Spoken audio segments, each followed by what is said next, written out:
She didn't say it out loud. She didn't need to. The second I stepped into the room, holding the gift-wrapped box in both hands, her eyes scanned me from head to toe. And then she smiled.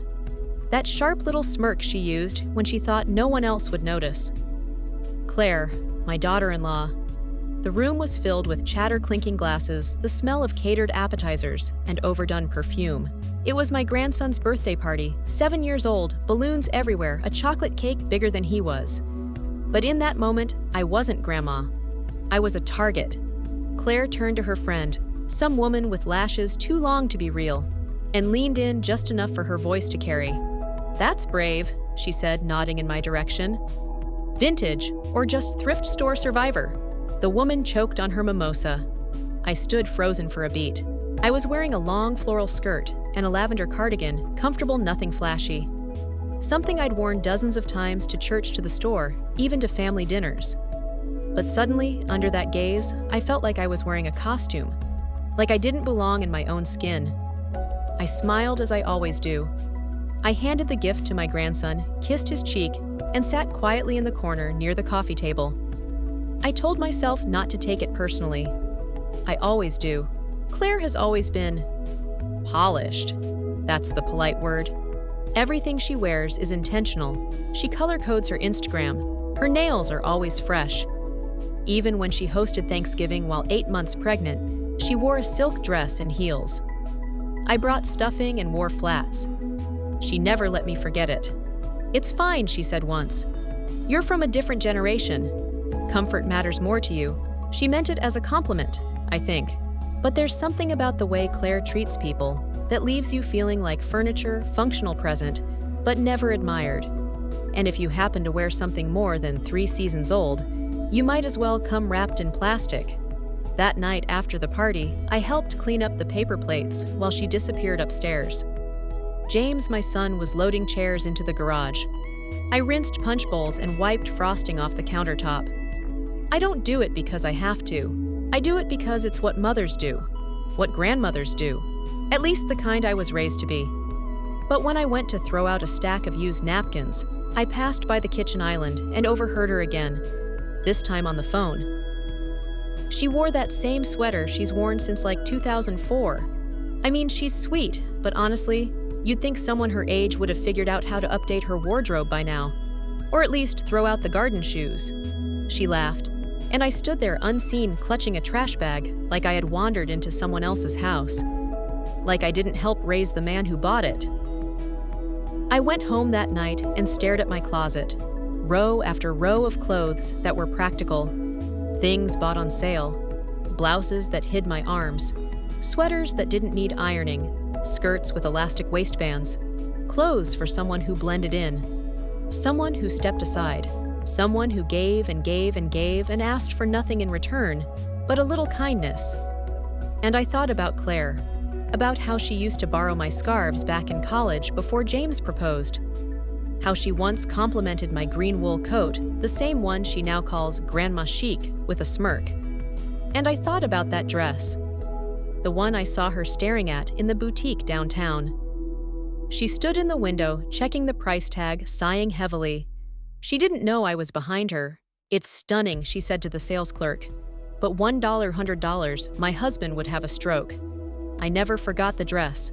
Midnight blue, satin, draped just so. She didn't buy it. She walked away.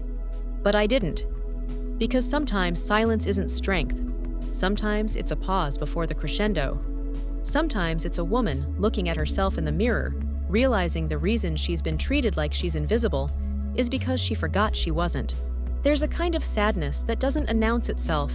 It doesn't come with tears or raised voices. It doesn't leave a visible bruise. It just settles, like dust in the corners of a house no one visits anymore. That's the kind of sadness I carried. Not because she mocked my clothes, not just that, but because somewhere along the way, I stopped being seen. After my husband passed, James, and Claire insisted I move closer. Not in with them, Claire was never subtle about drawing that line, but close enough for family dinners, she said. I sold the house. James and I built the one with the creaky porch and the kitchen that still smelled like him, and moved into a quiet rental 5 blocks from theirs. I told myself it was a new chapter. It was really just a smaller room in someone else's story. At first, it felt good to be needed. Claire was still adjusting to motherhood, and I was more than happy to help school pickups, babysitting, grocery runs. She called me Super Grandma once on Facebook. That was before she started introducing me at parties as James's mom, without looking up from her phone. It was before she started correcting how I dressed the children. Before she stopped offering me tea, even when she made a pot for herself. And it was long before the cardigan incident. She'd invited me to an awards dinner for James's clinic. His name was being honored. I was proud, of course. I even bought a new pair of shoes for the occasion.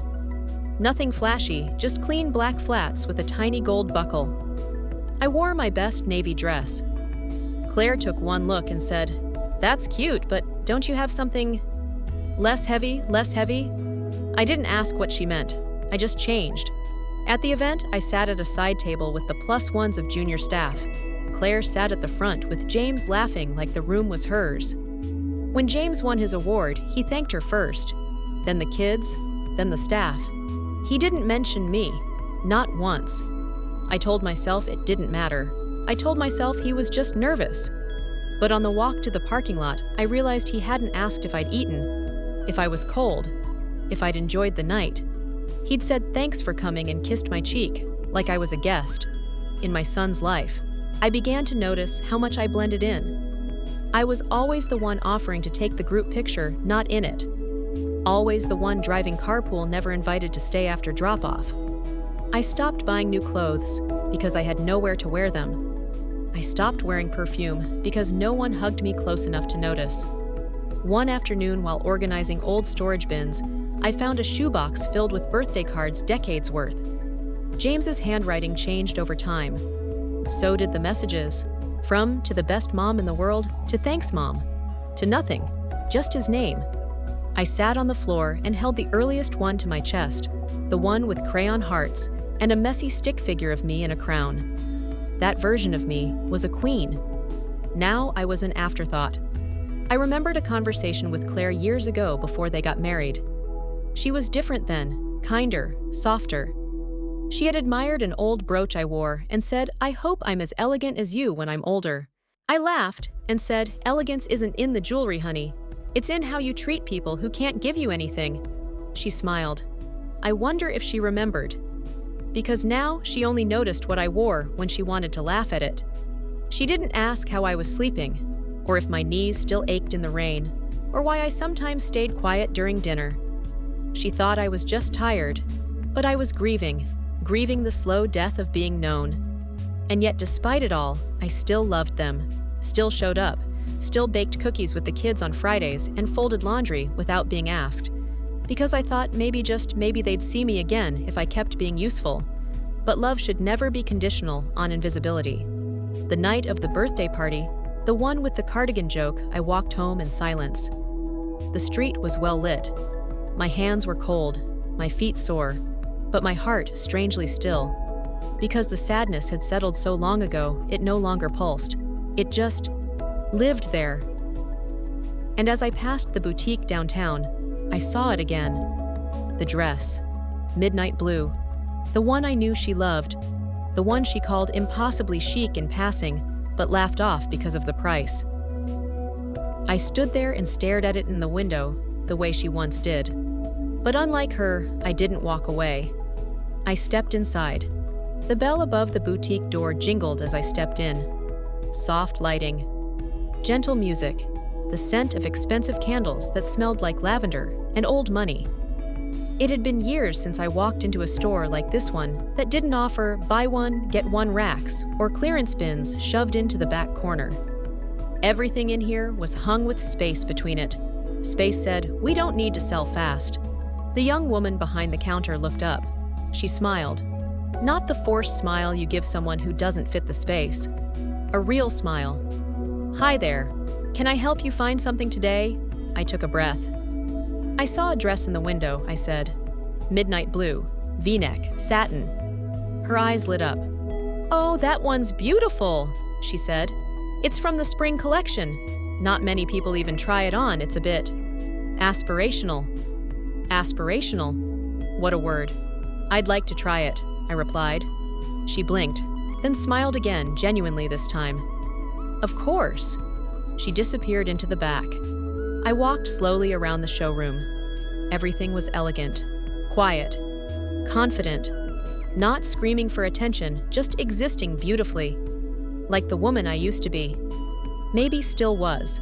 When I put on the dress, something inside me shifted. It fit, not just on my body, but around my spirit. The way the fabric caught the light. The way it made my shoulders look like they'd never stooped for anyone. The way it reminded me, without words, that I was still me. "Wow," the girl whispered when I stepped out. I didn't answer, because sometimes silence says more than compliments ever could. I bought the dress, full price. The salesgirl wrapped it with care, tucked it into a matte black garment bag, and handed it to me like it was sacred. And maybe it was. I didn't wear it right away. No, I let it hang in my closet for a week. Each morning, I'd peek at it, like checking if a dream was still there. Some nights, I'd unzip the bag just a little, run my fingers across the satin, and close it back up, because it wasn't time yet. Not until the gala. James was being honored again this time by the city's healthcare board. A formal evening. Cocktail attire, red carpet photos, the works. Claire had been giddy about it for weeks. "Everyone who's anyone will be there," she told me over dinner one night. I already reserved the dress I wanted. It's dramatic, but tasteful. I mean, this crowd expects polish. She glanced at me as she said it. I just nodded. The night of the gala, I arrived late. Not fashionably. Deliberately. Let everyone else get inside first. Let Claire have her moment, her photos, her posing. Then I stepped out of the car. And the moment I did, I felt it. Heads turned. Not out of mockery, not confusion, just surprise. The woman who always faded into the background was wearing the light-like armor. Midnight blue, fitted, elegant. My silver hair swept up not out of habit, but choice. A thin silver necklace. No earrings, no purse, just presence. I walked into the ballroom and watched Claire's smile freeze mid-sentence. She wasn't the only one. People glanced at me, did double takes. I heard someone whisper, "She looks amazing." I didn't need their approval, but I won't lie, it felt good. Claire approached 20 minutes later. "I didn't know you had that dress," she said, trying to keep her tone even. I sipped my water. "I know," I said simply. Her eyes narrowed. "It's from Vivian Lang's boutique. I've had my eye on it for months." "I know that too," I said. She went quiet. James joined us oblivious. "You look incredible, Mom," he said, hugging me. "Seriously, you look, wow." I smiled. Not to gloat, but because I was proud, not of the dress, of myself, for not letting someone else define me anymore. Claire didn't say much the rest of the night. She kept adjusting her sleeve, fixing her necklace, glancing toward me, when she thought I wasn't looking. She wasn't cruel, she was quiet. The kind of quiet that happens when someone realizes they've underestimated the wrong person. When the gala ended and we all stepped back into the night air, I walked past Claire toward my rideshare. She reached out and touched my arm. Softly. "I wasn't trying to be mean, you know," she said. I never thought I turned calm as ever. That I remembered who I was," I said. She looked down. "You wear beautiful clothes, Claire," I continued. "But don't ever assume the woman wearing old ones doesn't still know how to shine." And with that, I stepped into the car and closed the door. I didn't need revenge. I didn't need applause. I just needed one night to remind myself that I had never stopped being me. Claire was quiet for exactly 2 days. Then she returned to form. Like a rubber band stretched too far, she snapped back tight, tense, and determined to reestablish the version of reality where she was the one everyone looked to, listen to, and quietly envied. On Monday, she posted a curated carousel of gala photos. The captions were careful. She didn't tag me. She didn't mention my dress. But one of the pictures tucked in the third slide caught me in the background, speaking to the event organizer. Someone had commented, "Who's the elegant woman in blue? She looks like royalty." Claire left it unliked. Unanswered. By Tuesday, her tone shifted. So she said over dinner, "The blue dress." I actually saw it weeks ago. Didn't buy it because, well, I didn't want to be too predictable. I nodded, cutting my chicken slowly. It is a bold color, not for everyone. Her smile flickered. James looked between us, oblivious. Honestly, you looked great, Mom, he said. Claire set her fork down a little too carefully. I could see it, the tightening around her jaw, the way she adjusted her bracelet 3 times during the meal. Claire wasn't used to being upstaged, especially not by someone she considered safely behind her in the spotlight. Over the next week, she tried to reset the hierarchy. It started with small things. She offered to take me shopping. Something fresh for spring, she said. I declined. Politely. Then she bought a designer scarf and accidentally left the receipt where I'd see it. $480. I smiled, sipped my tea, and said nothing. Then came the dinner party. She planned it with precision, full guest list, catered food, custom name cards. Her dress was red backless and clearly meant to demand attention. "You'll wear the blue one again, won't you?" she asked me a day before. It wasn't a question, it was a trap. I wore a different dress, one I'd had for years, soft gray, well-cut, understated. I received 3 compliments that night. Claire received one mostly about the wine selection. She cornered me in the kitchen while dessert was being served. "You really don't care about appearances, do you?" she asked sweetly, venomous. I looked her straight in the eyes. "I care very much," I said. "Just not about impressing people who forget what kindness looks like." She didn't respond. But her face flushed, and she turned so quickly she nearly dropped a wine glass. The truth was beginning to itch at her, but she wasn't ready to face it. Instead, she clung to control the only way she knew how, by curating moments, by editing reality. But reality doesn't like being rewritten, especially not when a child sees more than an adult does. One evening while I was reading on the porch, Evan wandered out with a question. "Grandma," he asked, "do you like how Mommy dresses?" I smiled. "She always looks nice." He nodded, then added, "She said you were just lucky at the gala, that no one will remember it next time." The words stung, but only for a moment. "She's right," I told him. "Sometimes people don't remember what you wore." Then I leaned down and whispered, "But they always remember how you made them feel." He grinned and hugged me around the waist. And in that moment, I knew I had already won. Not because of a dress, but because my grandson was learning how to recognize quiet strength. But Claire. She wasn't finished. The final straw came 2 weeks later. We were at a brunch, her friends, mostly influencers, and small business owners, who talked in hashtags and brand deals. Someone complimented my necklace. Claire leaned in and said, "Isn't it amazing what she can pull off when she actually tries?" The words landed like sugar-coated daggers. Everyone laughed awkwardly. I didn't.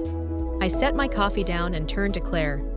"Trying has never been my problem," I said, "but biting my tongue might be." The table fell silent. Claire blinked. I stood up, adjusted my jacket, and smiled gently. "If you'll excuse me, I have a life to return to." That night, James called. "Mom, did something happen today? Claire's been really quiet." I paused, then said, "Sometimes the silence that follows truth is the loudest sound in the room." He sighed. "She's just proud. It's not easy for her to feel second." "I wasn't trying to win," I said softly. "I was just tired of losing pieces of myself to make her comfortable." He didn't speak for a while. "Then I'm sorry, Mom," I smiled. "Me too," I said. "But I'm not sorry for the blue dress." He laughed. "Neither am I. Claire hasn't apologized. Not directly. But I saw her with Evan last weekend, sitting in the yard while he braided a daisy chain. She didn't correct him when he called it Grandma's crown. She just smiled quietly. That was a start, not a full thaw. But maybe the ice is cracking, and sometimes that's enough." The dress hung at the back of my closet again. Not hidden, just resting. I'd worn it once, and that was enough. Enough to remember myself. Enough to be seen. Enough to let the world know I was still very much here. After the brunch incident, Claire kept her distance. No jabs, no backhanded compliments. Just space. A a quieter house. Even James noticed. "She's been thinking a lot," he said one evening while fixing the fence. "I think the mirror cracked a little." I nodded. Sometimes cracks are the best place for the light to get in. Weeks passed. I continued with my life. Mornings in the garden, afternoons with Evan, evenings filled with books, old jazz, and recipes I hadn't touched in years. There was peace again. Not because Claire changed, but because I had. Then came my birthday.